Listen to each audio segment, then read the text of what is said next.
Hello, everyone. Happy Sunday. I hope you guys are doing well. Let me know what you're up to today. What do you plan on getting done during sprints? I have a list of things that I need to get done. So, first and foremost, the book off to the side, The Staircase in the Woods, I did start this morning. I actually was intending to read Cinder House with you all this morning, but I finished it last night. I finished it in one day. So if you guys like fairy tale retellings, like specifically for Cinderella, it's a little paranormal. It was very fun. So I had a good time with it. But that meant that I didn't have a book that I'd already started today. So I am gonna read The Staircase in the Woods. I started it and I'm not sure it's gonna be for me. It might be a DNF, but we'll see. I'll give it a chance. Right now it feels very thrillery, which I'm not loving, but I'm hoping we'll get into the part where the staircase actually exists and I'll figure out some information about that.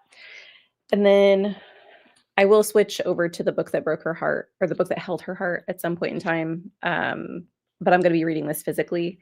And the first sprint, I am going to have to go to the store. So, yeah, that will be what I have to do then. And then I don't know. I think with the other 2 sprints, my goal is gonna be to sit and, like, actually read on screen. But yeah, I'm kinda sleepy this morning. Let me know how you guys are doing. What are you doing today? Do you have to-dos that you have to get done, or are you just chilling? Let me know. We have Tennille in the comments. Hello, Tennille. And Hillary, good morning. Isra's here. Welcome.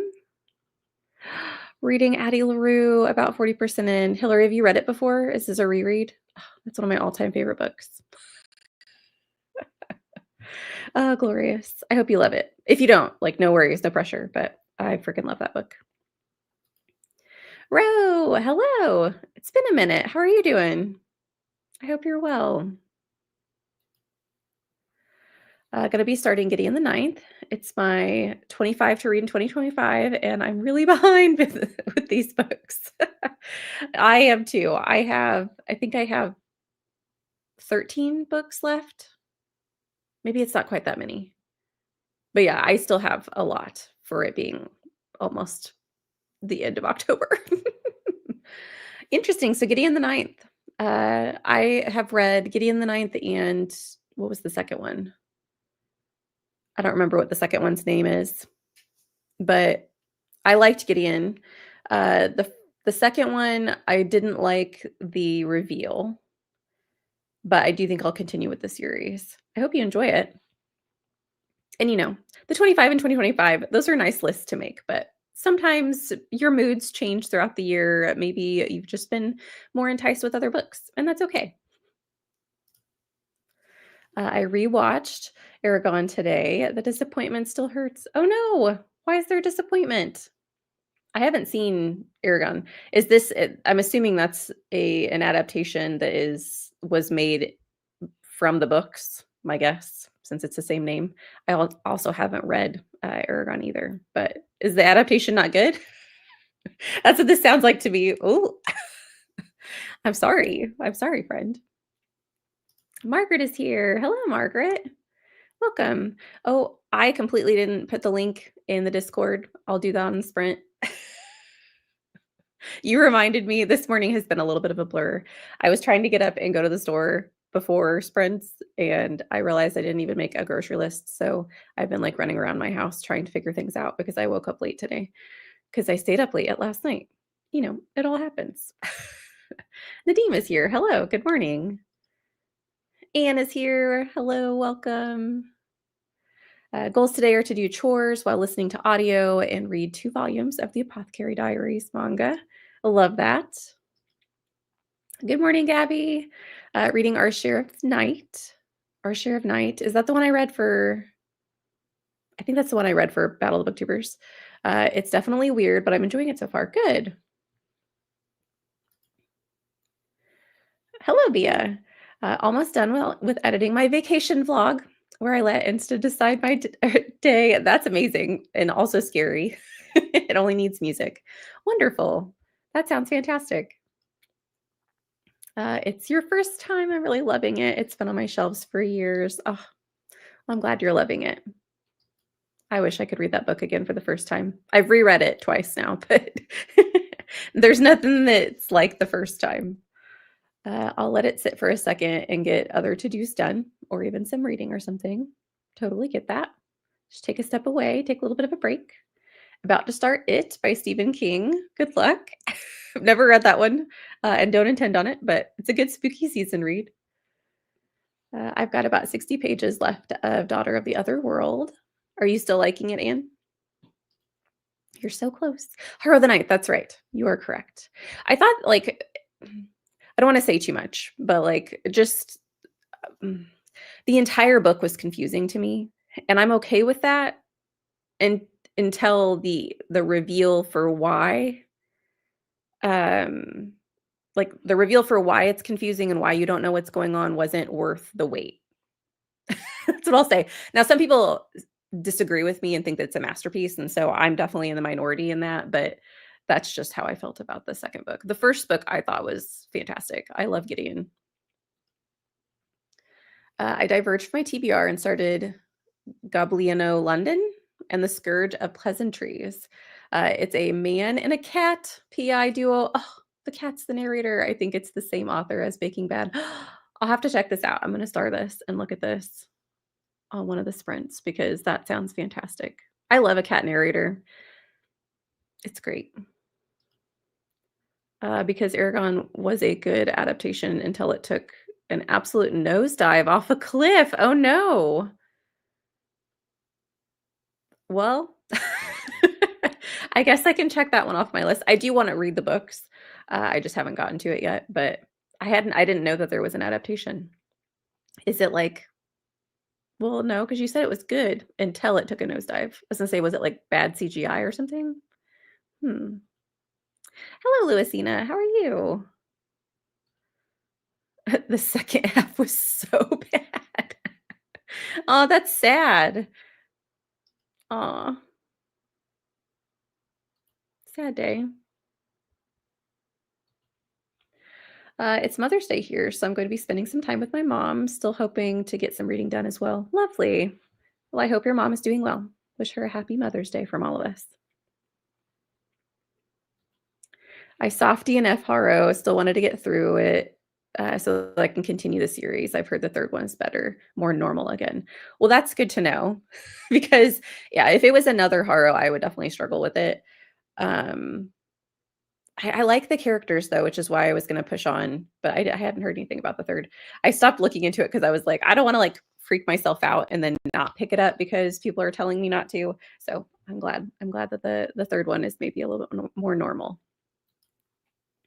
It's hard to explain without an essay. I appreciate it, Margaret. Yeah, I've heard from a few people say Horror of the Night is kind of confusing. I may already own all 3 books, but I found them secondhand, so I justified that to myself. I love it. Loving it, yay! Shauna Lawless, was or has hit it out of the park with the series. Oh, love that. I'm glad that you're enjoying it. Yeah, absolutely. Gotta shout out the moms in the audience.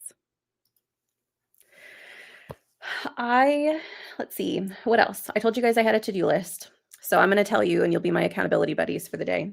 So store run for the first sprint. The second sprint, I want to at least spend one sprint within the book that held her heart so I can get kind of immersed in this world before the work week hits because I'm worried I only have it for 5 more days on Libby. So I am playing Libby chicken a little bit. And if I don't get immersed into it, I don't think I want to immersively read it at first, and then eventually I will get on audio that way I can read it at work because I don't physically read books at work.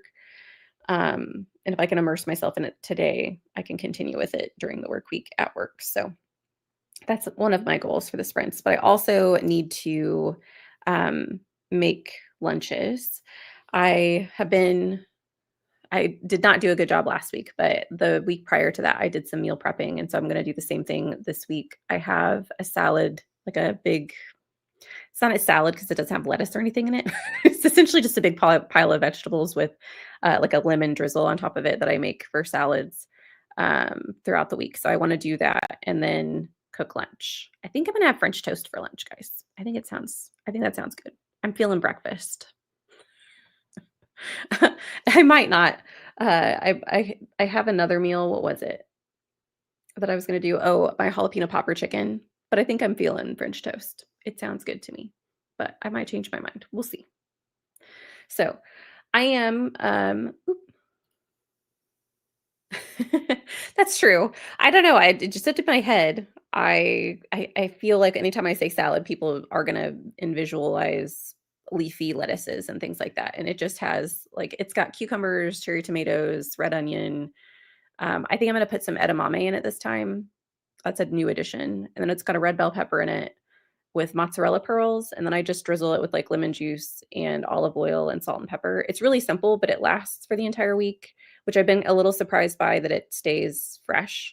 Um, but it's been kind of my go-to whenever I need lunches for the week. So, I think it's good.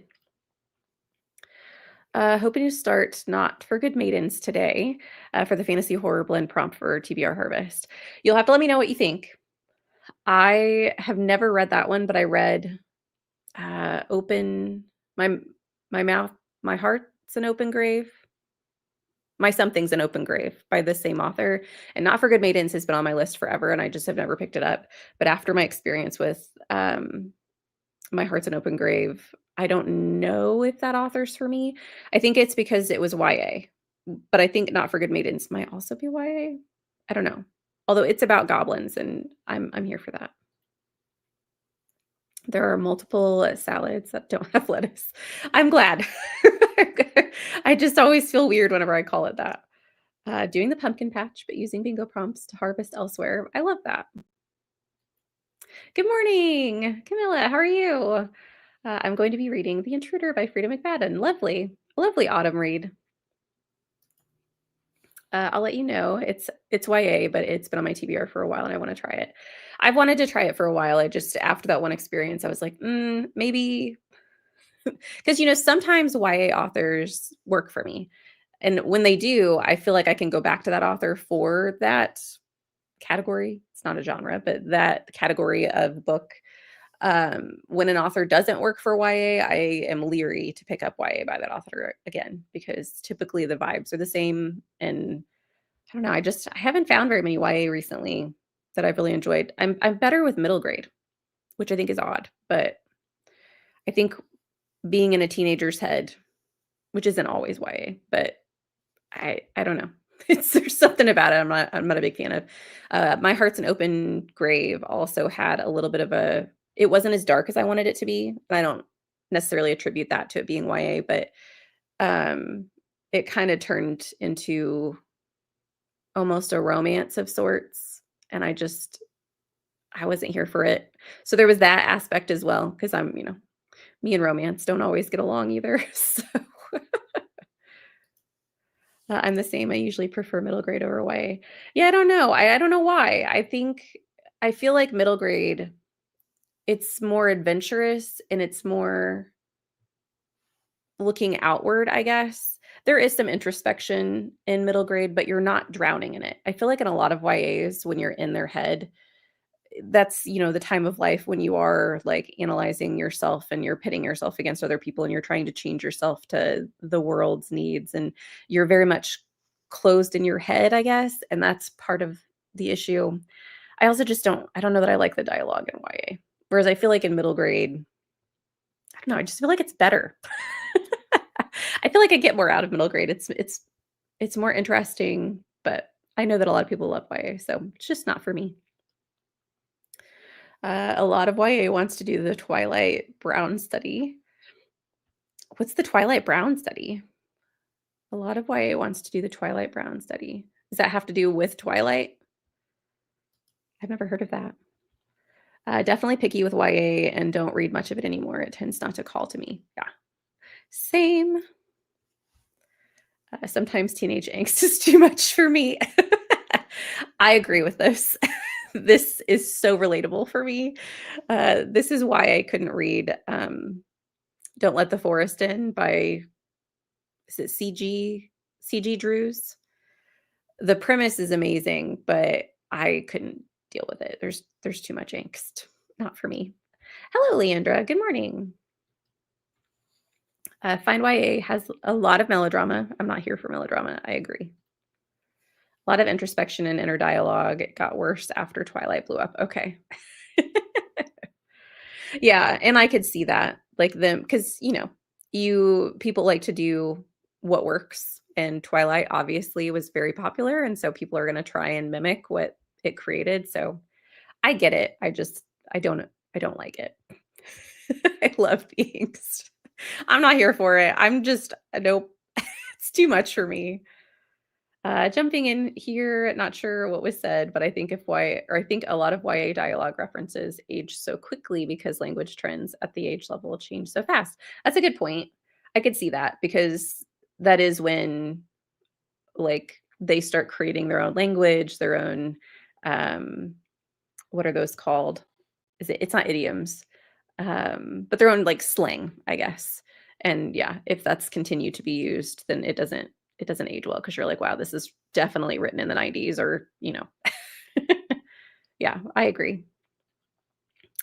Okay, friends, I am going to jump us into a sprint. Like I said, this first one, idioms like uh I'm trying to think of one now that I can't. Like they're phrases that mean things like a moral of the story, but they mean something different than they actually said. So like if the shoe fits. I'm not actually talking about shoes, right? Yeah, don't beat a dead horse is another one. So it's not actually you're not actually saying like don't beat a dead horse. You're telling someone to like stop repeating the same issue. I think that's what I meant. But that's I idioms isn't the right word. I was looking for the word slang. Vernacular. Yeah, that's good. Analogy or metaphor. Yeah. Yeah. Well, I am gonna put us into a sprint, guys. I gotta go to the store. I'm gonna be off screen, for this first sprint because of the fact that I have to be, um, at the store, but I will be back in an hour. So, happy reading, happy productivity, and I will see you guys soon.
Hello, friends. Welcome back. Let me know how that sprint went for you. Actually, before everyone starts typing, I'm going to star a comment so I can actually get back to where this sprint began. I hope you guys were productive. I went to the store, got my supplies, my groceries for the week. And, every time I go to the store, there's always something frustrating that happened. There was this person when I left that literally almost hit me as I was like getting out of my parking spot. I was backing up and they were going like, I don't know, they were speeding in the parking lot. And my car has like automatic sensors that will press the brake if they think you're going to get into an accident. It scared the crap out of me because I was backing up slowly, but because of how fast this person was going, my car freaked out about the fact that like the difference between speeds and like pressed on my brake and it almost makes you feel like you hit something, but it's just the automatic braking system and it irritated me. And of course, the person like continued to drive like that and almost hit like this little old man who was walking across the sidewalk. It's very irritating. So I'm home now. I'm safe and I have my groceries. They are in, I put all my, chili stuff, my refrigerator stuff in the refrigerator. So it's ready to go, ready for me to cut up and make my salad for the week. Um, so yeah, I still have a couple of things that I need to put away in the next sprint, just to kind of organize my kitchen and get stuff ready to make lunch. But I did get to 11% in the staircase in the woods. And guys, I'm just not sure about this. I think this might be a DNF. I really don't like the reason this feels like a thriller to me, and I don't typically get along with thrillers. um, I don't like any of the characters, and they all seem to be not great people or just not interesting. And there's a whole bunch of them, so we're like skipping into different people's brains. And another thing I don't really like about it, and I was trying to think if I've read any horror books that are like this, we are living in the future after a really scary event has happened, and we're getting bits and pieces as the reader, but our characters already know more than us. Like they know what happened such and such years ago. And I guess I remember reading, was it In My Dreams I Hold a Knife, something like that. It was by Ashley Winstead. Sorry, Andy's wanting to get up on the table.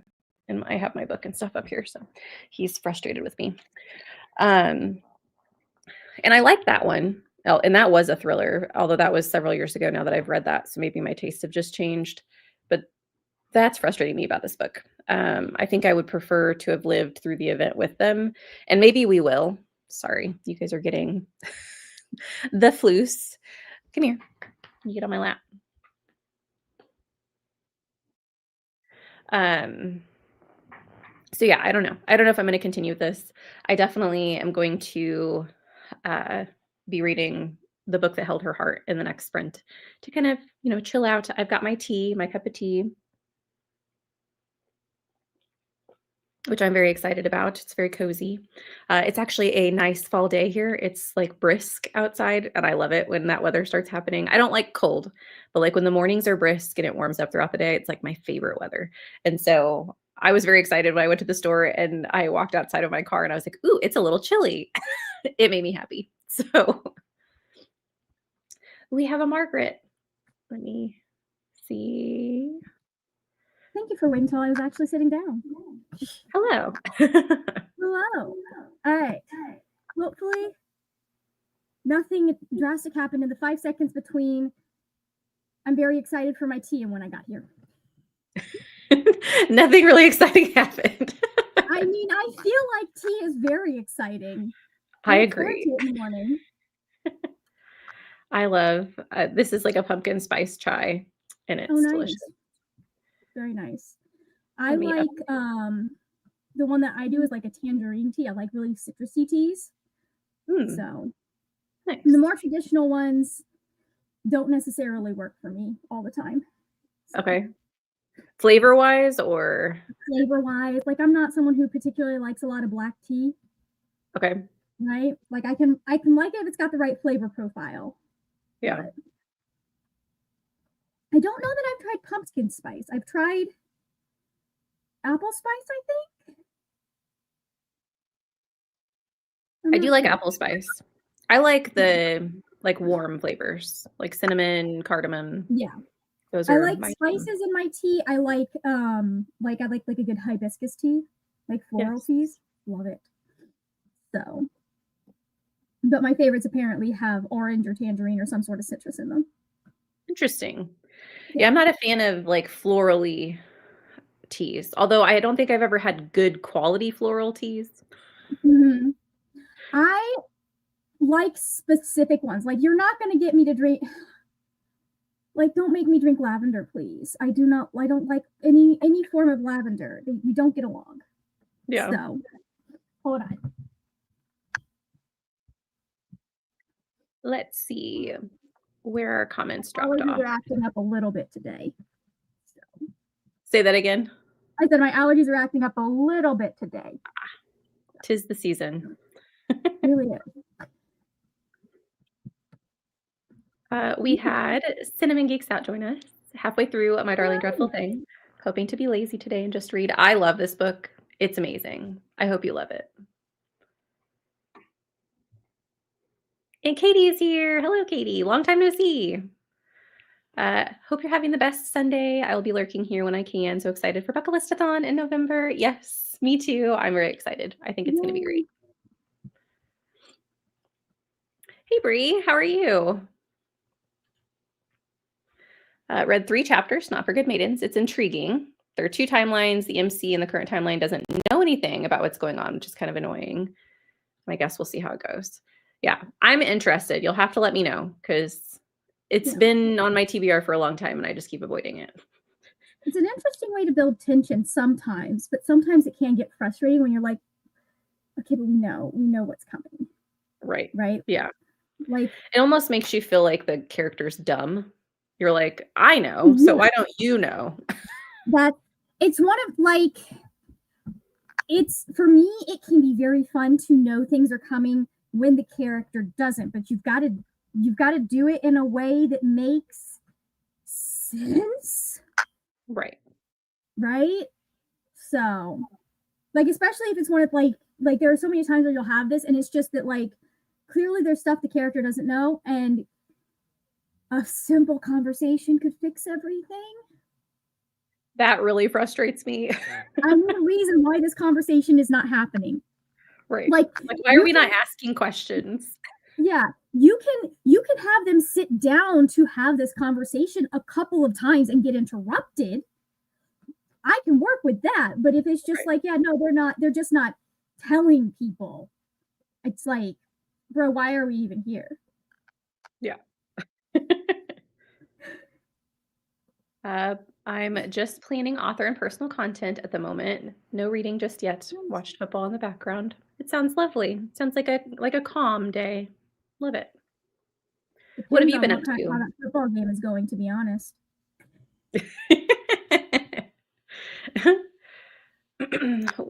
We didn't ask you, Margaret. What have you been up to today? What do you plan on doing during spring? I am obviously working on getting things done so things can go up sometime tomorrow. Do we know when? No. To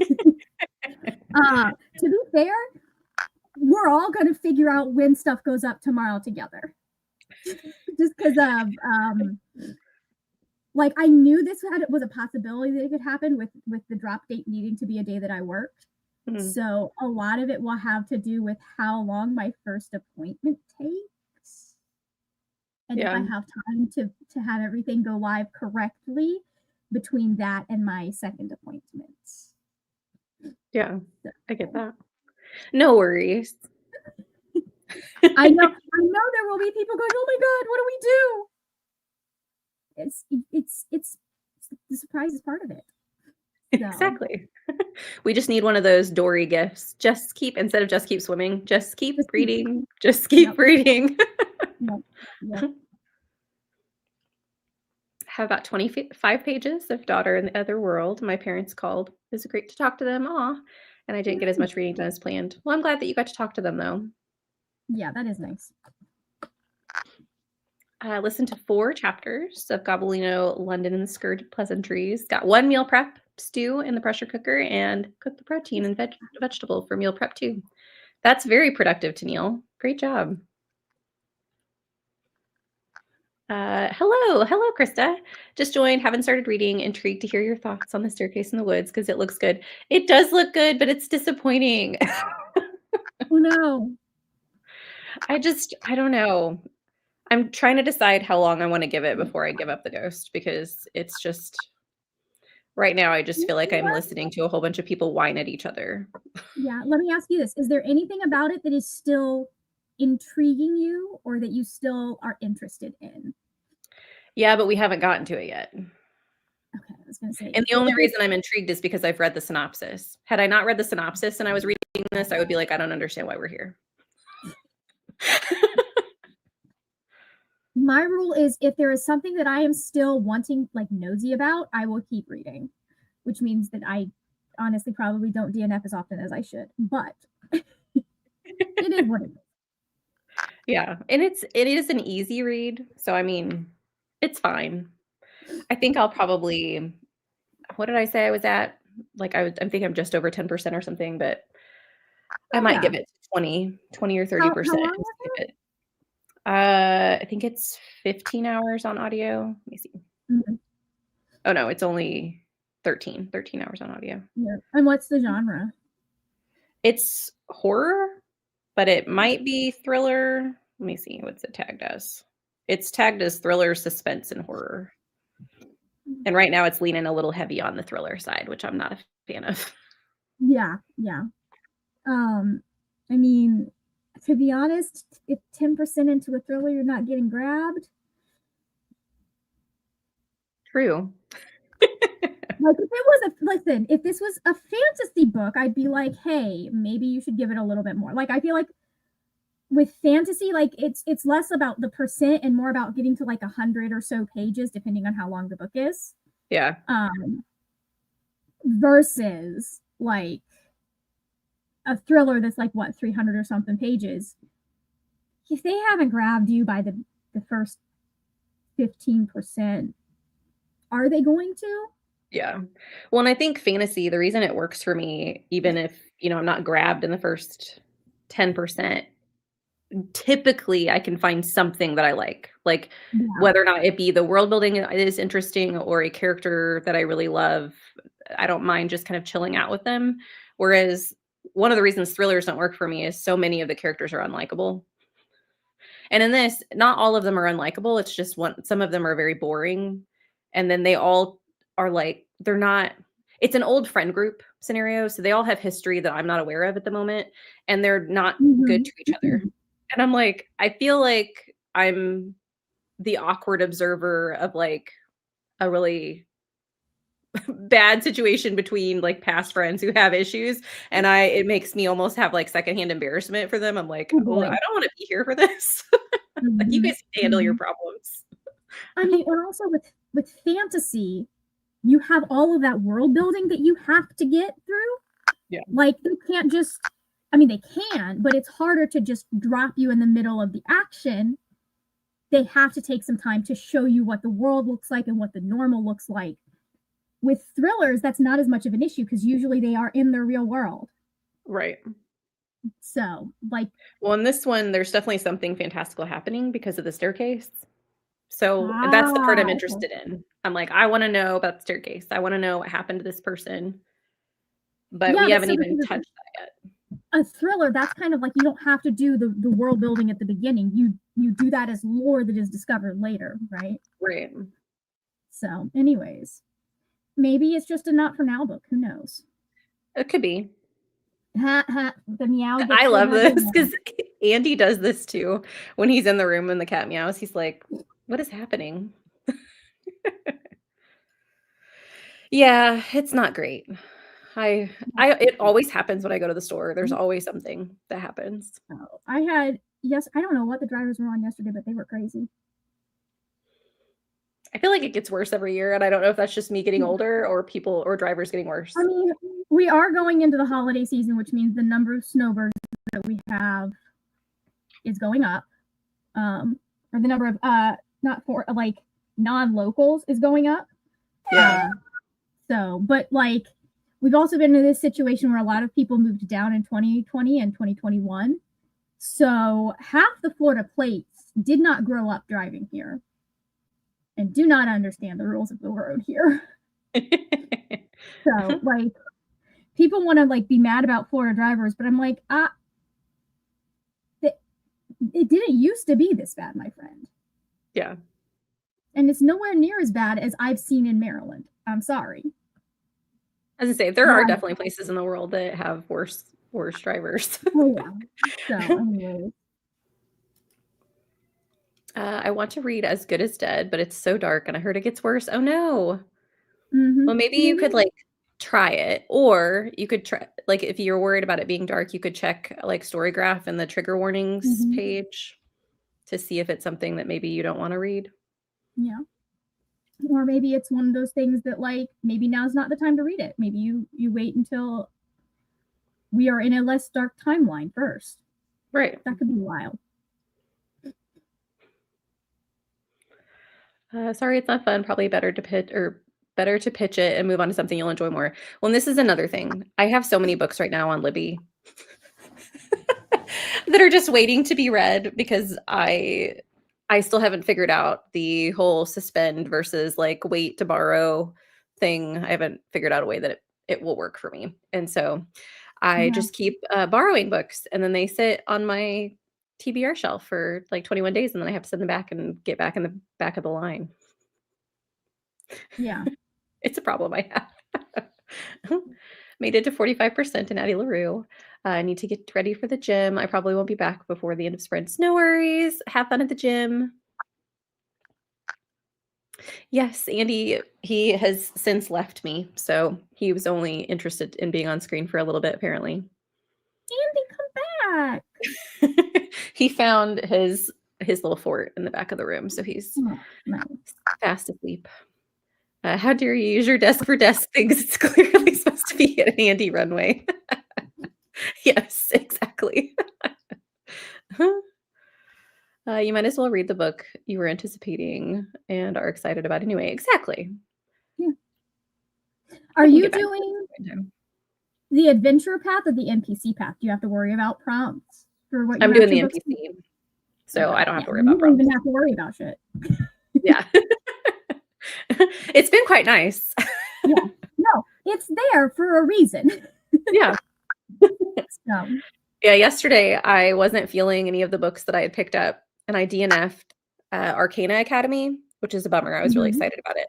But after I DNF'd, I just couldn't find a book that I was interested in. I actually ended up picking up Cinder House, which is like a 5-hour audiobook, and I read it in one day. Oh, nice. That's fun. So, yeah, it was good. 27% into a nonfiction book. What nonfiction book? I want to know. I hope it's good. I got to 49% in Our Share of the Night, almost done with a 250-page chapter. Ugh. What? That's like I hate long chapters. I know that a lot of readers hate long chapters, but I just despise them. They make me so mad. My thing is I don't really care about them too much, but I do like at least give me like scene breaks so I have a good place to stop. Because I can rarely read 250 pages at once. I guess it was 150, but still 150 is still too long for a chapter. Not even Dickens did that. Good morning, Jen. Welcome. Hope you're doing well. I love floral drinks and treats, especially lavender. A vanilla honey lavender latte or a matcha tea is one of my favorites. Amazing. I don't think I've had anything lavender, unless it was like hidden in something. I've had lavender ice cream, but I don't think I've had lavender tea. The problem for me is that the scent of lavender, I think, has the opposite effect, I think, that it's supposed to have on most people. Because I'm just like, it doesn't calm you down. This makes me unhappy. So it's so strong, and I feel like I'm being assaulted by scent. they're such pretty flowers, and I love the color of them, but the scent, I'm just, at least in like lotions and stuff, I'm like, please. There's like a, what is it? There is one lavender candle that I like. It's like a jasmine lavender. You can barely smell the lavender. So. Well, and I think that that's one of the reasons I don't tend to like florally things, because the volume of floral is really dependent on whether or not I enjoy something. Yeah. And especially when you're cooking with it or when it's in like a scent blend, I just feel like it's very like rose water. I know a lot of people cook with rose water or put it in things. I can't, I'm not a fan. It's too much for me. Yeah. No, that's interesting. I know because past timelines told me, and the character doesn't know because her family's hiding everything from her, which I hate. Yeah, that can be frustrating. Reason? Right. I was gonna say, is there a reason? Yeah.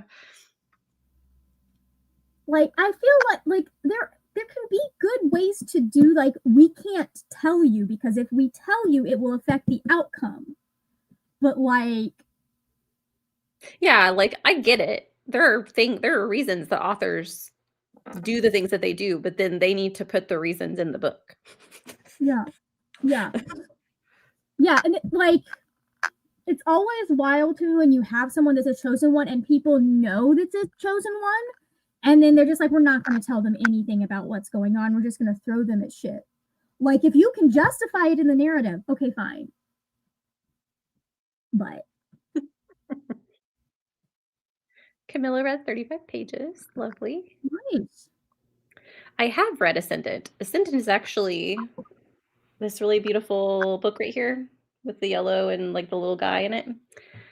I have not continued the series, but I will. I really do like it. And it is YA, which I was surprised by. I didn't realize it was YA when I was reading it. But yeah, I enjoyed it. That was a Battle of Booktuber book, I think. I'm trying to think of who recommended it to me.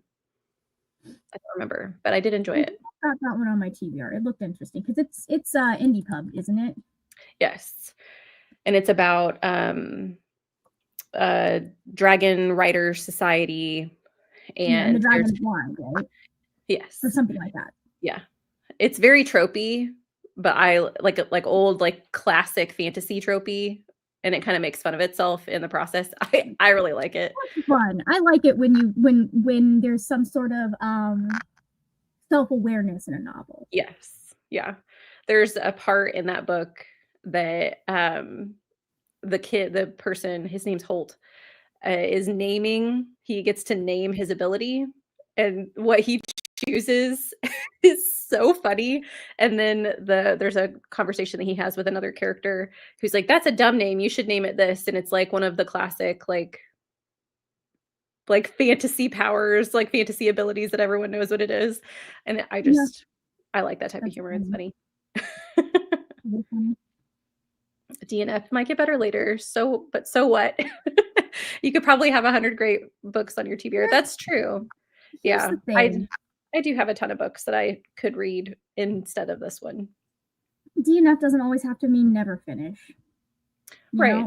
If something you hear something about the book later that intrigues you and makes you want to give it a second chance, you can. Right. So sometimes it's not about the book, it's about the timing too. Yeah, and that's true too. I think that was partially why I DNF'd Arcana Academy yesterday, but I don't know that I'll ever come back to it. Yeah.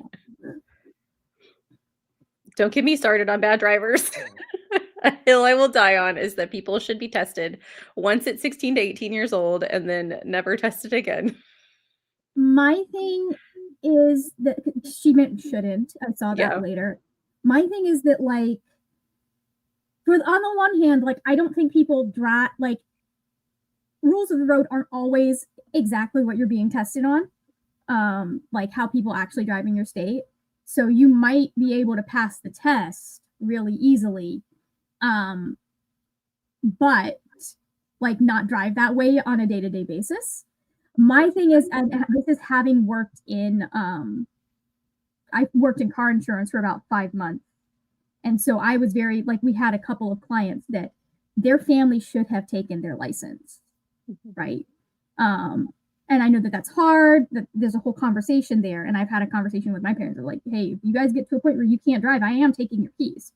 I do think at a certain age, you should be being tested for like vision. Like you should be undergoing like regular, like every 5 years or so, you're being tested on vision and your ability to like react.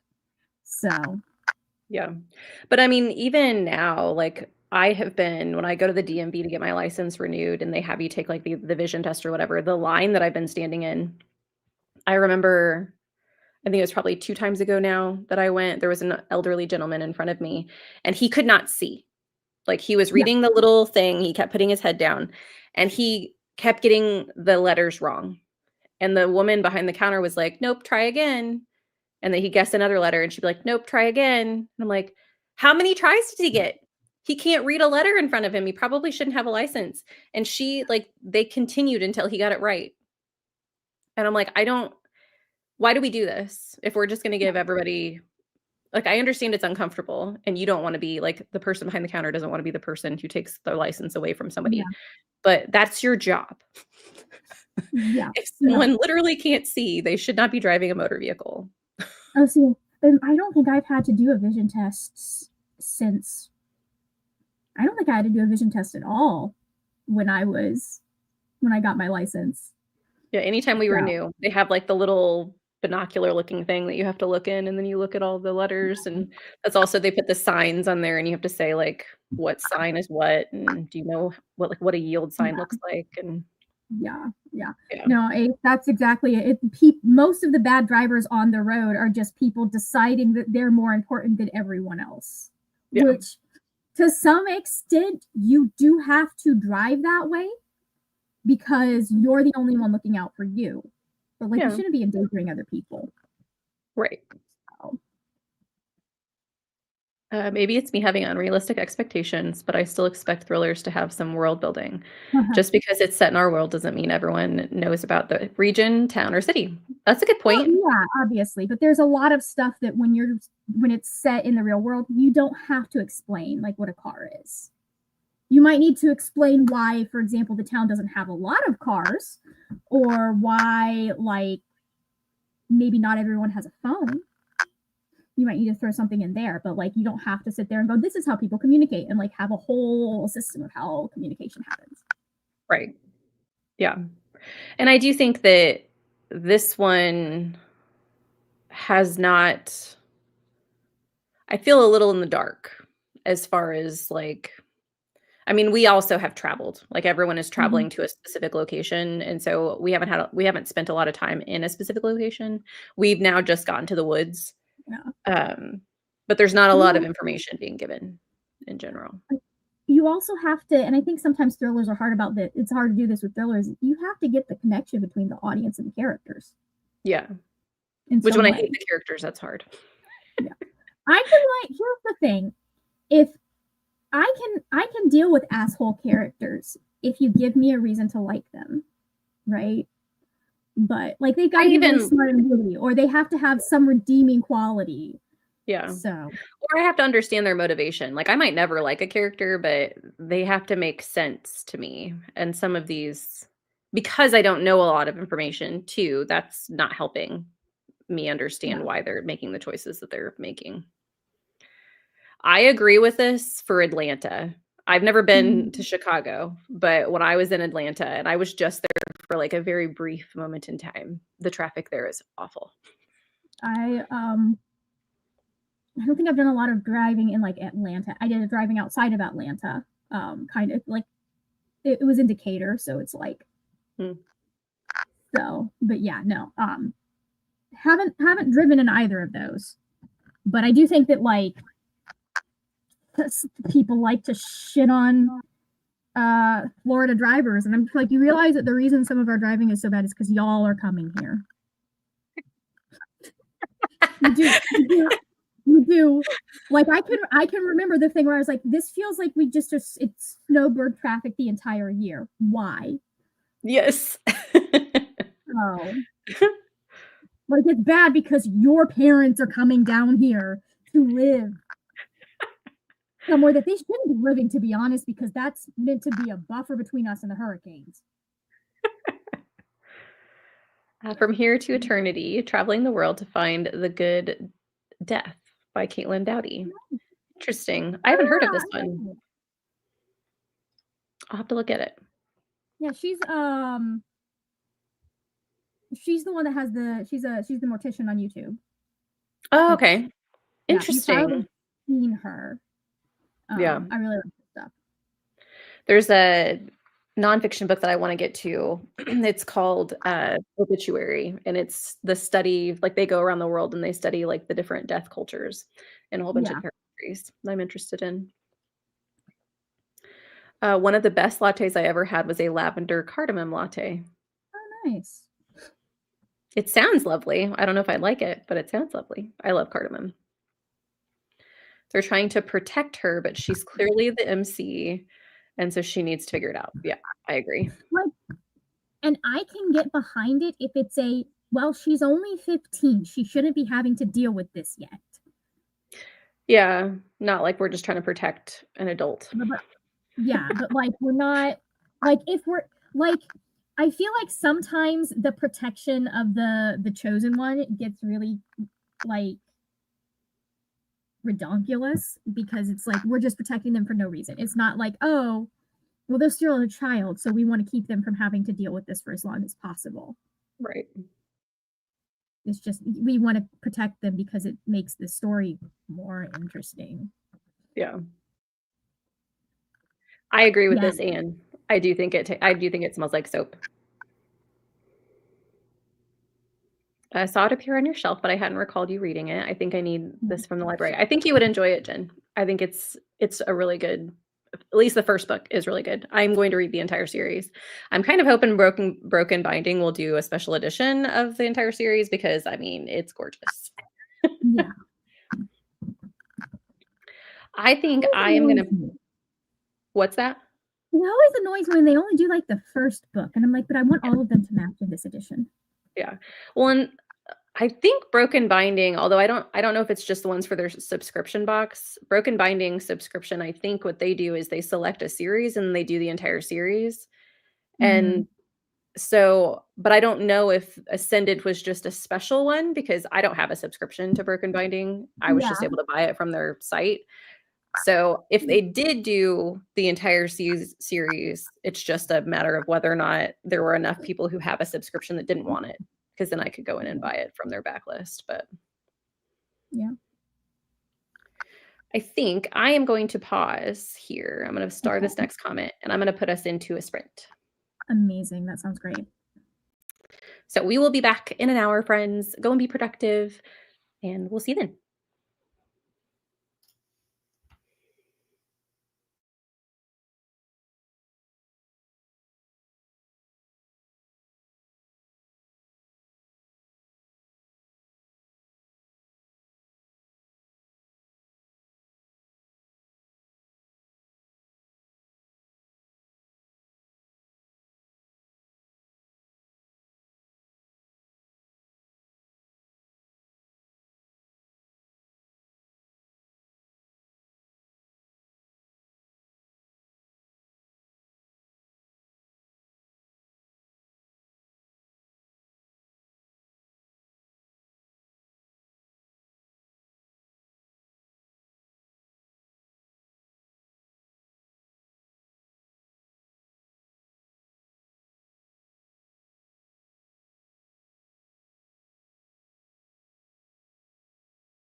Hello, friends.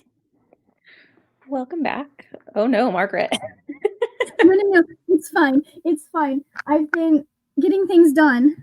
If you haven't checked the Discord for if you're in Fablen, you might want to check. You got an extra 12 hours just because life be lifing. And I realized, you know what? I could stress about this and be late, or I could just be like, you know what, we're just gonna do this later than we planned. So I'm not gonna put this in the Discord, but the day 4 will probably drop within 24-ish hours of when that deadline is. So just so people know, it may not be tomorrow that everything drops, but I planned for that just in case. Nice. So anyways, yeah, I got stuff done. And then the look on my face was just because I've been watching Critical Role as I've been setting things up. And like, if you don't watch Critical Role, you don't know how ridiculous the ads were, but I just started an episode and like the ad just got really weird. Right as I was coming back, and I was like, awkward. So love that. It's great, but that's all that was happening there. Okay. So, that was my sprint. I also had food. Good. I just read that sprint. So this is the book that held her heart. I got into it. I'm about 30 pages in, and I forgot how much I love this series. There's one particular item that I really love about the series, and I can't talk about it because it's kind of a spoiler for the first book, but we're getting into like the nitty-gritty of that again, and it's been very fun. So I like the way, which I think I talked about this whenever I read the second book in the series. Mark Lawrence, at the very beginning of at least the books in this series, have a section called The Story So Far, where he recaps all of the important information from the previous books, which I love because I don't always read the series, back to back. So it's nice to have that little recap. I think especially because there's usually like a year between books, at least in traditional publishing, if not more. Patrick Rothfuss. 13, 14 years between publishing. I do not. It's very funny. People get mad at him for blocking people over being like, when is the next book coming out? And I was like, listen, I kind of get it. When you've got millions of people being like, what, and some of them being abusive, yeah, that's an insta block. So I don't blame him for that being an insta block. Yeah, I feel bad for him because I feel like people have taken it way too far. Like, he doesn't owe us anything. Like, he's created a really amazing series, and if he decides not to end it, that's up to him. I think he already has the book written. I think he's being a perfectionist about it and isn't willing to release what he has because of how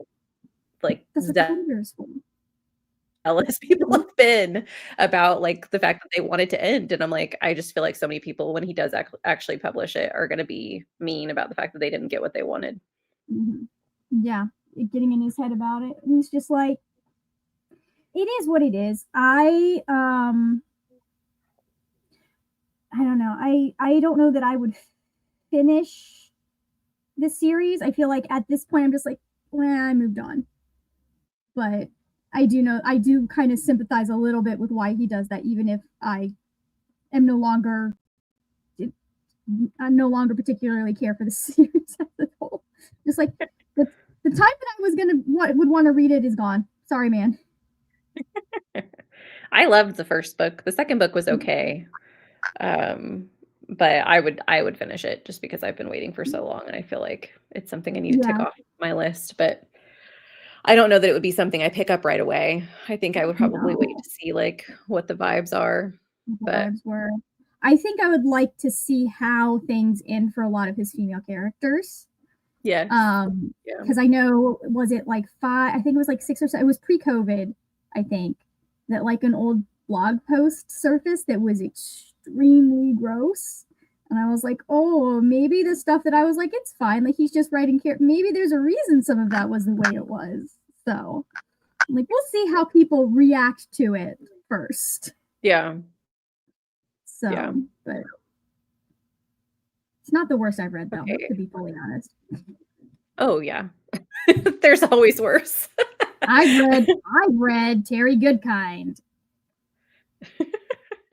So I don't think I ever finished that series. No, I did finish that series. I did finish it. So many books. So many books, so little time, for sure. It's like 13 books. Oh my. Yeah. Oh, even in the series, there's so many books. Yeah, no. In the series, there is 13 books. It also came out later that he had just like he was a really shit person, apparently. I hate it when that comes out, especially if it's like an author that you've enjoyed some of their works, and then you're like, well, great. I think now Margaret would not have enjoyed his works as much as like 19-year-old Margaret did. Yeah. Right. So I think now Margaret would have some things to say about how women are treated in his, like he definitely uses rape as a extreme gotcha in places. Yep, not for me. Yep. So and like it's one of those things, it's like at least just some sweet moments, but also did that have to happen for us to have those moments? No. Right. So I know, so going back through the comments that we didn't get to, yes. I know that people were discussing like in the comments about like the different laws and things regarding traffic Driving. and driving. Yeah. We also had J47 join us. Hello, reading Amber in the Ashes. I hope you're enjoying it. I need to read that again. And then this is the title, the obituary that I was talking about. It's spelled differently. I love that title.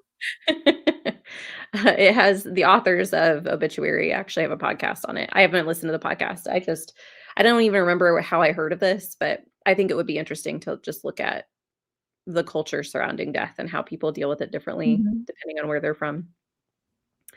We had a Christina join us. Hello, Christina, with all the reminders. And Louisina had to go off to lunch with your mom. I hope you guys have a good day. And then I think now we're caught up. To Neil, meal prepping or meal prep 1 is in the fridge. Meal prep 2 is cooked and cooling. Have to wait for them to be in the fridge before starting the final batch.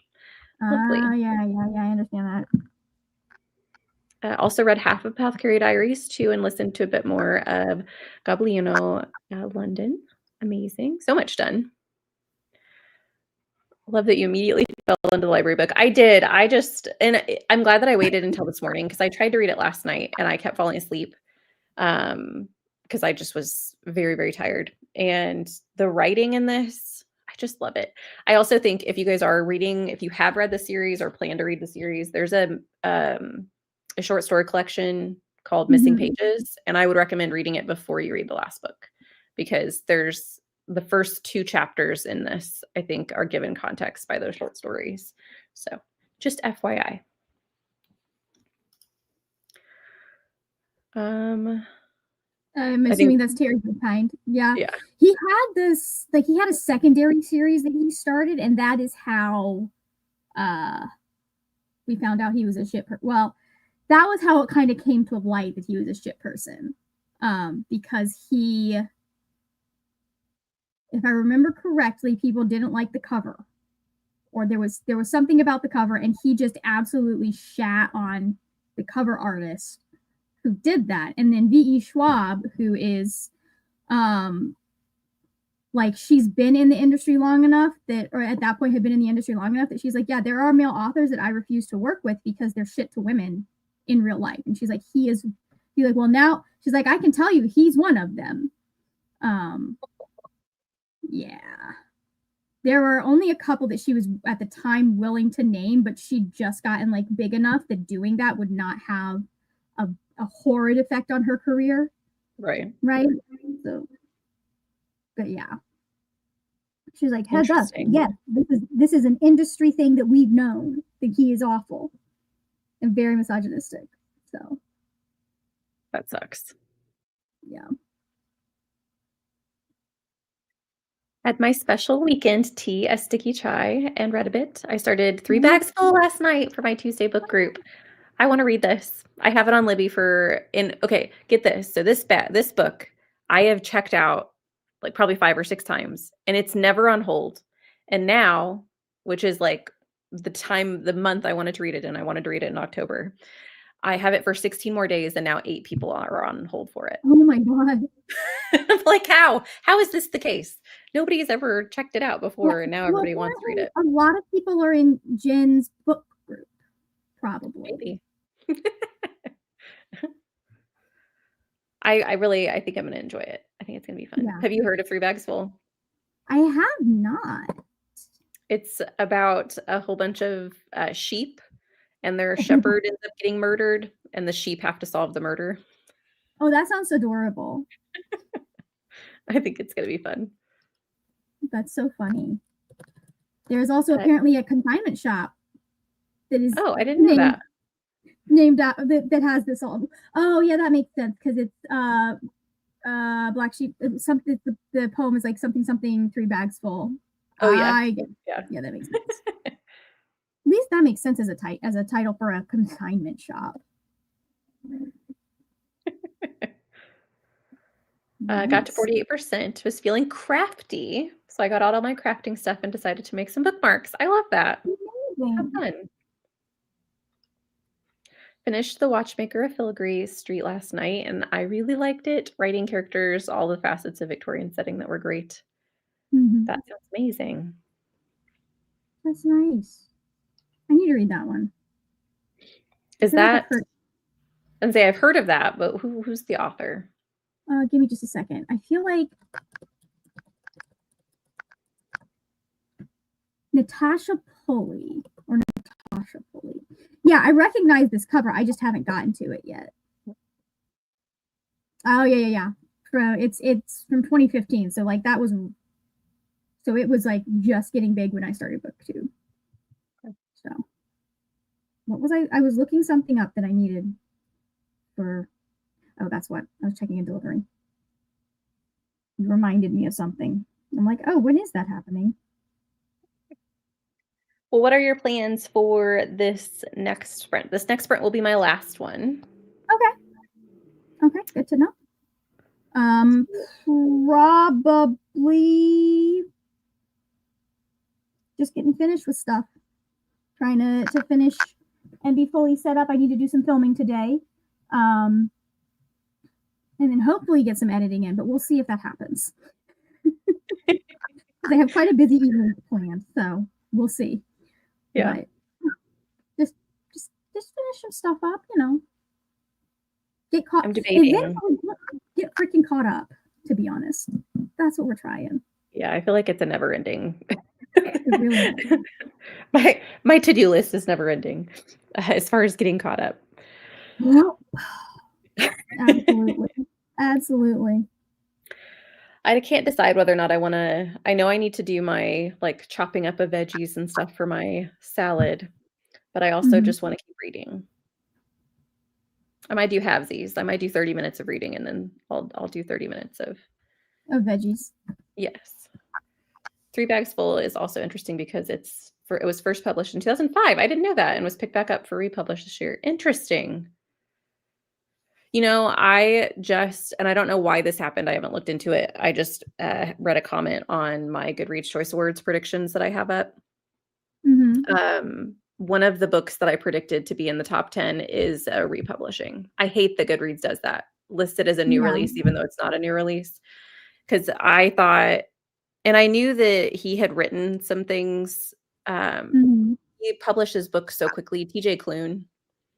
I put him in my list. And it's a republishing from 2018. And I was like, well, I just lost some points there. That's not even old enough that, like, that's silly. Like, I could see that something from like 2000. Right. Like, republishing something that's like 20 years old, that makes sense. But yeah, I don't get it. No. Oh, I don't know that I knew that was a translation either. Interesting. Oh, the kitty is yelling at us. Just finished the sequel, Big Bad Wolf for day 3. They're entertaining. I didn't know there was a sequel either. I'm learning so many things. I'm looking for good things from Miss Marple, and the crew. I liked my first Miss Marple. So, I actually Mhm. Leandra asked me about because I've read one from each of, like, Poirot, I can never say his name correctly, and then one from Miss Marple, and then one from Tommy and Tuppence, and Leandra was asking Mhm. me which one's my favorite so far, and I think Miss Marple might be my favorite. Yeah. Well, I mean, who wouldn't doesn't love an old ladies solving crimes is just, like, better than old dudes solving crimes. I agree. Miss Marple, the sheep likely stylized after Miss Marple. I love that. That's so cute. I feel old getting reminded that the 2000s being 20 years ago. It is rough. Like, I hate the things that come out and they're like, if you think about like the 19 what was it? The 1970s is the same as like us whenever we were younger thinking of like the 1920s or 1930s. And I was like, Mhm. how dare you? Like, I don't need to be reminded of that stuff. Nope. Well, friends, we are going to go into our Alright. last sprint. We're going to do an hour-long sprint. So go and be productive. We will see you in an hour.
Hello.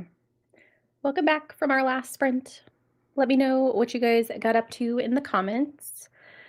I read a little bit more of the book that held her heart. I got to page 50, and I'm still loving it. It was hard to put it down. Amazing. So I'm excited and sad because this is the end of the trilogy. And then you guys convinced me actually to pick up Three Bags Full. So I started reading that while I was cutting up veggies on my salad. So I'm only 3% in, still early days for sure, but I do like the tone. I like the little, I don't know if it's called an author's note, because it wasn't the author, it was somebody talking about the book in the beginning, about how impressed they were with the author's ability to switch between like animal perspectives, like different species perspectives. Mm-hmm. I think it's gonna be fun. What'd you get That's done? fun. Yeah. Nothing I can tell you about, but I did get stuff done. Woo! I think I need to write like 2 more sentences and I'm ready to film. Good. So I'm just waiting to see where all of the scores are going to end up. We'll see. I have to go. I need to remember to go in and log Cinder House because I didn't do that last night. I've been trying to do it as I finish books because otherwise I forget about like which ones have I logged. Same. I either am logging them all as I go or I forget until the very, very end. Yeah. That's it. Yeah. So. Let's see. I think we were here. 2000 is 25 years ago. It's nuts. And their car insurance is going down this year. Really? Yeah, 25 I didn't think about that. Yeah, no. At least 10 years ago, like 18 to 25 is one of the places where your insurance is highest. And then once you hit 25, it goes down. Yeah, you become like less of a risk. Yeah, a lot for women, not as much for men. Men's still like it's still going to be just because statistically they're worse drivers. Right. Sorry for any guys out there that want to pretend like women are worse drivers, but like the insurance companies charge you more because you're more likely to crash. The internet/cell phone divide are really intensive viewpoint change between ages. Oh yeah. Yeah. I also feel like, and I know this is a hot take, especially for anyone in the younger generations, I think that millennials are better at troubleshooting technology. Like, no, it's a fact. It drives me nuts whenever I'm at work and I have to help someone younger than me with, whatever technology issue. It could be like their screens aren't working or, whatever. But I'm like, have you never had to troubleshoot? Like, we grew up with technology, like to a certain extent, but we had a period of time where we didn't have it. But we also had like the stuff that broke and we had to figure out how to fix it. Whereas now I feel like everyone's on like an iPad or like there's cell phones where you don't have to do as much troubleshooting. There is a lot less user literacy when it comes, and part of that is because of the way technology is used now, and how like a lot of it is more intuitive. Yeah. It's also because they cut the classes that teach you typing and the classes that teach you computer literacy. All of those classes were cut after, as continue consistently. So yeah, I did think it was funny that they cut keyboarding. I mean, I get like most people probably know how to keyboard by the time, because I took keyboarding in high school. Maybe they were offering it younger than that in other schools, but I guess maybe that's the thought process of cutting it, is that people already know how to use a keyboard. But I know a lot of people who still like that are younger than me, and I'm like, do you not know how to? I'm concerned. Apparently there are people that grew up, apparently if you're people who are self-taught don't know what a shift key is, so they'll just double tap the caps lock key to capitalize letters. And I'm just like, that's I mean, like, that doesn't seem like a lot of work when you're thinking about it as individual things, but when you're thinking about having to type a lot, like, to me, that's just so much more work. Yeah. not efficient whatsoever. And you're more likely to like, I feel like you're more likely to like leave it capsed and have a Yes. mistake that way. Yes, I agree. So Interesting. Neva also joined us. Hello, Neva. No worries. You're here in spirit. And Camilla says thank you. Thank you for being here. Started meal prep number 3, listened to 2 more chapters, and finished the volume of Apothecary Diaries. Lovely. Lots of progress. I am reading 3 Bags Full. That edition may have an intro from AJ Finn. Maybe it might be. Because I don't think it was the author, because it was talking about like how impressed they were with the ability of the author to communicate through animal means. So got to 20% of getting the 9th. Really enjoying it so far. Lovely. I hope you continue to enjoy it. Up to page 66 of 3 Bags Full. Jin's reading it too. Leandra's having the best day. Yeah, they assume people would just know how to spell, do math, type, understand grammar, and that's so not the case. I see it for sure in the incoming university students. Yeah, it's kind of sad, to be honest, because I do think that there's a little bit of a, I don't know, I feel like they don't like to ask questions, or they don't want to seem stupid. They feel like they should know it, and so I almost think it's worse for them, because people assume that, when you're younger, you should know how things work, but especially technology-wise, not that you should know how everything works. Tech made itself essentially work without effort, yes. Nothing has to be updated, transfers are seamless, so there's no opportunity to learn how to fix things. Yeah, I agree. Then they hit the workplace, and a lot of them are helpless and don't think to troubleshoot. And I do think that even extends through things other than technology, as far as like if they hit something. I'm just thinking with my nieces, like when they hit something that's challenging, it's hard for them to get over that hump, because they almost feel like they have to, like they should know, they should already know, instead of having to work their way through and struggle. Have you tried restarting? Have you cleared the cache? So I think it's hilarious.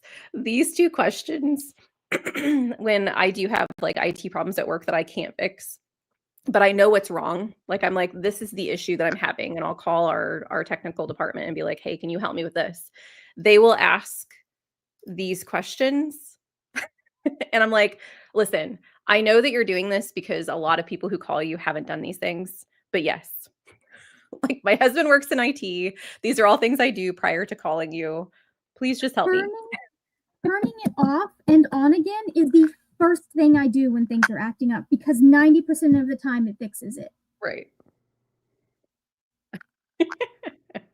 Which, that's crazy that something so simple can fix the issue, but hey, if it works.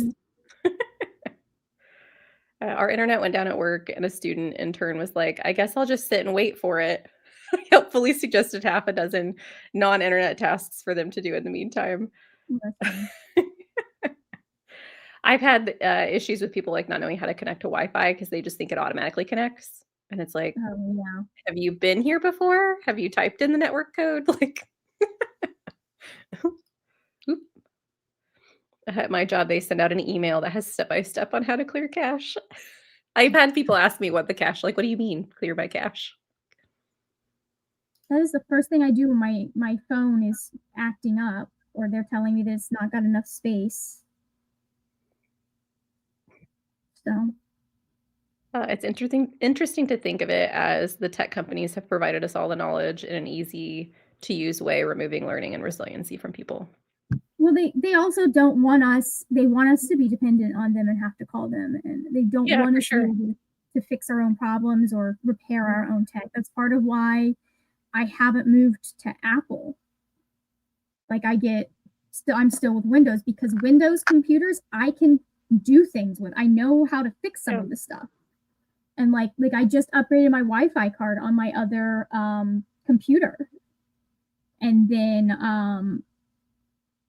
what else? Like I updated that. I upgraded my storage capacity. Like I bought the computer knowing I was going to upgrade my storage. Yeah. So Yeah. I recently had to buy a dishwasher because, the dishwasher decided the seals on it broke. And so when we bought the dishwasher, we were walking through like the appliance store. And of course, we walk by these washer and dryer that look older. Like they look mhm. in the style of an old dishwasher. And my husband was talking to me about it. Apparently, this one company has decided to go back to like old school washer and dryer that you have a whole bunch of replacement parts for. But they're really expensive, but they last forever because everything on them is You literally can replace replaceable everything. instead of Yeah. the stuff that they have now. And I was like, that's interesting. And I wonder how much we will see big appliances go for that because that's most of the ones that they make now have planned, what is that called? Planned obsolescence. Obsolescence. Yeah. When one thing goes, everything goes. Like we've had that issue with our washer dryer Yes. multiple times at this point. Because once if the board that controls it goes, it's Right. gone. So I wonder if that's changing now that it's just There's one company right now, but Yeah, there is a push for right to repair. I know that. Especially in like big appliances and like farm equipment. I think John Deere tractors have been the most recent like lawsuit that I'm aware of where like the farmers were like, no, we should be able to repair this shit. We shouldn't be relying on you. right. Because we need to be able to repair it like in the moment sometimes. Right. And then, but like we know for a fact that, and you can thank Jack Welch for this, but we know for a fact that things don't last as long now than they did because when they built stuff in the 60s and 70s, they were building that shit to last, and that's why some of that technology is still around and still working today.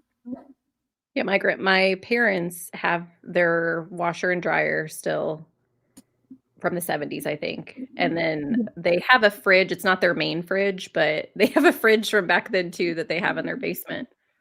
We have a freezer in the garage that is our like deep storage freezer is probably 20 years older than I am because it was my grandparents and they probably bought it in the 70s or 80s. Yeah. I just think that's awesome. I hope that stuff comes back because I think it's cool. Yeah. No, I just like I feel like we need to get back. That's also why I refuse to replace my car right now. Hmm. Because so much of the cars are like all touch screen stuff, Yes. and I hate that. And mine is right before they move to the point that repair it like it's still got electronic stuff in it because it's a car, but it hasn't moved to the point that like replacing the electronics can like tank your car. Yeah. So, and I'm going to stick with it for as long as I can until like tactile stuff comes back and we move away from the touch screens. Yeah, I wish they would supply both because that's how my old car was, where yes, everything was accessible through touch. Well, actually, my old car, that wasn't the case. But I feel like they should have, like, for instance, a lot of like the air conditioning controls are all touchscreen now. They don't have knobs anymore. No, that I think they needs to should be a have knob. both. You Yes. need to be able to adjust that. You need to be able to adjust anything that you need to be able to adjust while driving needs to be something that you physically can turn. Yes, I agree. Because it is much safe. Like you can do that by feel. You can't do that with a touch screen. You actually have to look at the touch screen. Right. So I'm also not a Luddite. I know this word, but I don't know that I know what it means right someone who is afraid of technology. now. Okay. Yeah. I don't love technology, but I mean, I love the convenience of things. And I love like the fact that we have books and stuff via Yeah. Libby. You don't have to drive to I just think that the technology has made the world like very, very accessible in certain ways. I think it has made some things better. I think we have also inserted it in places that we don't need it. Simply for convenience. Yeah. And we're making things more expensive than they need to be. So anyways. Yeah, I'm excited about we didn't have to buy a dishwasher or a washer and dryer. We just had to buy a dishwasher. But when we get to that point, we will probably be buying the ones that you can replace parts because I don't want to have to continue to buy giant appliances. I love that Jen is like, evidently I'm a crabby older person this morning. Meanwhile, we're both up here like, yeah, this stupid new technology, we don't like it at all. You are in good company, Jen. Listen, you do not need a smart fridge. You don't need a smart fridge. I'm sorry. It's not, you don't need it. That's just like apparently there are smart fridges that show ads now. I would rather die. When we were walking through, we walked past a fridge that had a screen on it, and I was like, what? No. Why is there a screen on this fridge? And Brian was like, well, it actually will track like what groceries you have. Some fridges have cameras in them, so if you're at the grocery store and you don't remember if you have something, you can literally look at. And I'm like, no. I can make a list. Like, I don't need to be able to see in my fridge from afar. I think that we're going too far. And here's the thing, if I forget something at the grocery store, there are enough grocery stores close to me that it's 5 minutes for me to run down if I need something. I can rearrange my meal plan for a day that I'm out and about and just stop by the grocery store on the way home. Yeah. So. Yeah. The whole like, why do we need an app for a toaster oven? My mom recently purchased a stove or an oven or whatever, and she was trying to get a certain feature, and you can't use the feature without having an app on your phone. Well, and I was why? like, I don't understand why. Why is that a thing? Yeah, it's a little intense. I agree. The same with scientific equipment. The old stuff could last 60 years because you could replace the parts. New stuff, it's 5 to 10 years if you're lucky. Yeah, And it's just so wasteful. Like, I understand that, like, I think we've gotten more efficient with certain things. Like, I know with the dishwashers and stuff that we looked at, they're more water efficient than they used to be. But yeah, we have gotten more efficient on like water usage and things like that with technology, which is good. Right. But can't we do both? Can't we be more efficient and also have replacement parts? Why is one? That's the thing I mentioned with Jack Welch. He was the CEO, I believe, of General Electric. He's why light bulbs don't last as long, because they were making they have the technology to make light bulbs that last forever, basically, and they chose not to. Like, it's a choice, and he's one of the people that started the planned obsolescence. Traces back to him. Like, that traces back to him. The fact that we don't have like pensions and things like that, the things that our grandparents and some of our parents had if they stayed with the company, traces back to him. Nice. It's fun when you start, like, when you go down an anti-capitalist rabbit hole, it's really fun, the things that you learn about people who are just don't care about other people. They just care about making money. So There surely can't be shop classes anymore in high school because regular people can't fix anything. So I think the last I checked, I think those are coming back though. They are. They have the school district that's close to us. I have a couple of teachers who are friends, and they have a career center, and they do have a body shop, like a body workshop. So they correct like paint and dents and stuff. And they do have a mechanical class, but I don't know how much of it they have to like upgrade because of the technologies and stuff in cars too. So yeah, I know that like people are starting to, like, we kind of cut the trades out of schools because there was such a push towards everyone going to college. And I know that that's something that we're starting to see trickle back in certain schools. Yeah. So that kids can start learning those kinds of like I'm of the mind that college is great, and if you can go, you should go, but that's not the only way to have skills and have a career. Like, I think college and trade school are both equally good in my mind. Yeah, I think that people really just need to figure out what they want to do. I don't like the idea of people going and spending a whole bunch of money in college on an undecided major. Because I feel like it's wasting their money. It's so expensive now. And if you end up going into trade school, then you've spent money at college that you really didn't need to spend.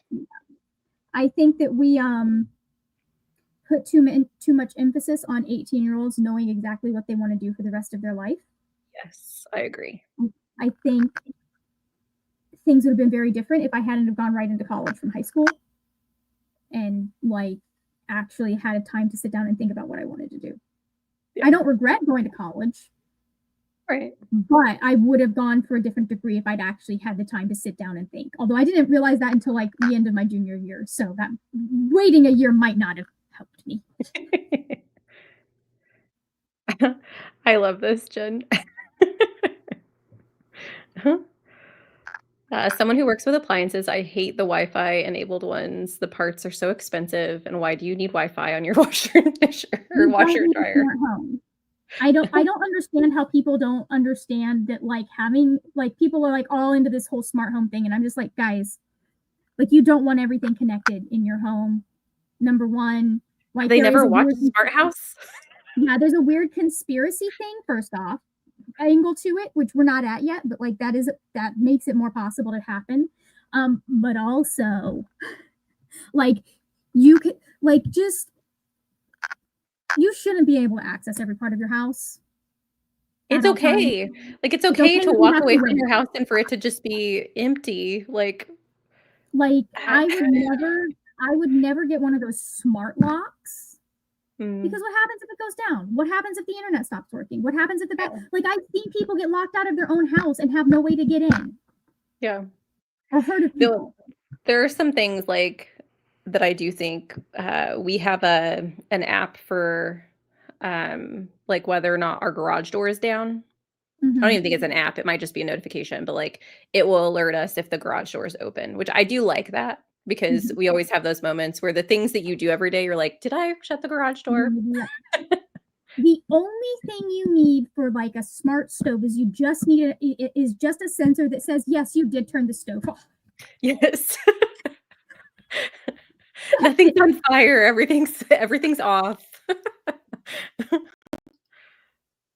Make it more efficient, but then make it so it breaks every 2 or 3 years, which is the greatest environmental impact, exactly. There should be an adulting class, how to do your taxes, make grocery lists, They meal are plans, bringing those fix back the as running well. toilet, change wipers. I agree with this wholeheartedly. I do think, I know that I have a teacher friend who teaches the personal finance class, and so they do teach them to do their taxes. I don't know that they listen at that point in time, but No, I think that I've been saying for years, a home maintenance class would be amazing, because there have been so many things as a homeowner that I've had that I'm like, I had to do that. I didn't realize that was a maintenance thing for owning a home. I, for the most part, will let my dad do a lot of that stuff just because he already knows how. Right. If I needed to figure it out myself, I am handy enough with tools. I think I could. I just choose not to. But they do teach media literacy to Neil. It's English class, so I don't know how much having an actual dedicated media literacy class would help, because if they're not paying attention in English class, they're not going to pay attention in a media literacy class either. I think it's hard, because I think a lot of times, a lot of these skills are taught, well, not, I don't think, like, plumbing.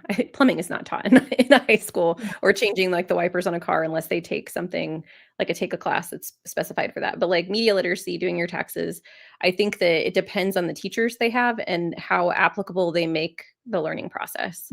Because if you just throw certain things at high school kids who this is not an immediate need, it's in one ear, out the other. I have so many people that I've run across that are like, "I never learned how to do my taxes in high school," and I know what school district they went to, and I'm like, pretty sure you took that same class that I did." But, you know. That's so funny. Like, no, yeah, like, it's one of those things that, like, because I've had conversations with friends about this, and the way that, like, media literacy seems to be declining, even amongst people who grew up on the internet, and the amount of stuff that they are falling for. But so much of, like, what you have to be paying attention in, like, you are taught these things in high school and college. It's just a matter of whether or not you actually were paying attention. Right. And, like, or if you were just trying to fulfill an elective. Because everyone that I know that actually has media literacy, they took English because they wanted to. Yeah. Well, and so Neil also said media literacy for, like, misinformation online. This I learned a lot in my stat classes that I took, because they would teach about how people would use numbers to lie, which also tied into misinformation online. I don't think I took statistics. I think I skipped that one. I think I'm I a did numbers math and girl. liberal arts. I did a class that I did math and liberal arts. So we touched on trig, we touched on statistics, but I didn't I didn't go further than those. Yeah, not like the I full don't know dive. master. There are electrical locks that still have key component, and so if their battery dies, you can get into the house. That's nice. Have like a redundancy. We learned about some taxes, but at age 13, 14, so I paid attention, but most kids didn't. Yep. Maybe it's needed at age 17 instead. I figured out my taxes on my own, to be honest, because I started working at like 16. Yeah. So I still have my first paycheck stub or pay stub in this drawer. Aw, that's So, fun. yeah. Yeah, Yeah. so the media literacy, like the stat class that I was talking about, that was a college class, and it was Yeah. something that, I got to choose to take, so yeah. I think especially now with social media being so hardcore for kids that having a discussion with them about, like, how much false information is out there, Mhm. how to just be critical thinkers. I mean, that's something that is lacking That's right now. the critical thinking is lacking in our because we're teaching to test. Right. That's what we're teaching. We're not having people think. The thing that gets me about the internet is so many of the things that happen, like, or so much of like what I run into, people like getting into stuff with me. It's because people don't read. Yeah. That's it. They just like like in that moment as they're reading that tweet because their emotions, they fail at basic reading. Yeah. Like I put a tweet out yesterday talking about a book I was reading, Jesus and John Wayne, and I was talking about how it was putting into words certain things that I knew growing up as an evangelical, like Bundy adjacent kid. And I put in there saying like I am a former church kid.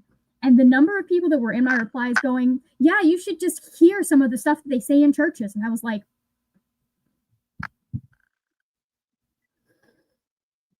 I literally said I went to church as a kid. I literally said I was raised in it.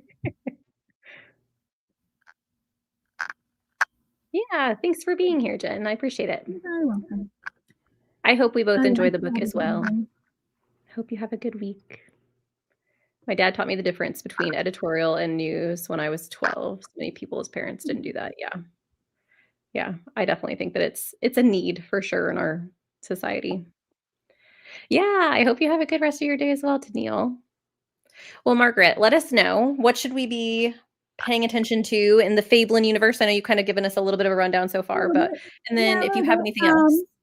The only other thing that was currently going on in the Fablen universe is there is a watch along in an hour and 25 minutes, 1 hour 25 minutes. So if you guys would like to be a part of that, hop into the Discord. All of the watch party link, the link of the episodes that we're watching. If you can't watch it with us, all of that in there. And then at some point, I'll start putting videos on my channel again. I'm filming a video today that you'll be getting at some point. Yay! So, all of that either today or tomorrow. I might have to make 2 filming days. We'll see, but it'll be done by the deadline. Nice. But anyways, that is all I've got right now. I don't really have anything. 24-hour sprints are coming up next weekend, and I will be closing those out at 3 p.m. my time on Saturday. Nice. Lovely. So, Lots of fun things. And everybody in the Fablen, like co-hosts, Margaret's channel, as well as like the announcement video are all linked in the description. So you guys have access to that if you need it. I have a video coming out on Tuesday about something. I think it might be about my chonky reads. It's either chonky reads or like an end of year tag. One of those 2 things will be coming out. But so I'll be around. We'll be around the interwebs. We hope to see you guys. We hope you have a lovely week, a lovely end of your weekend, and we'll see you later. Bye.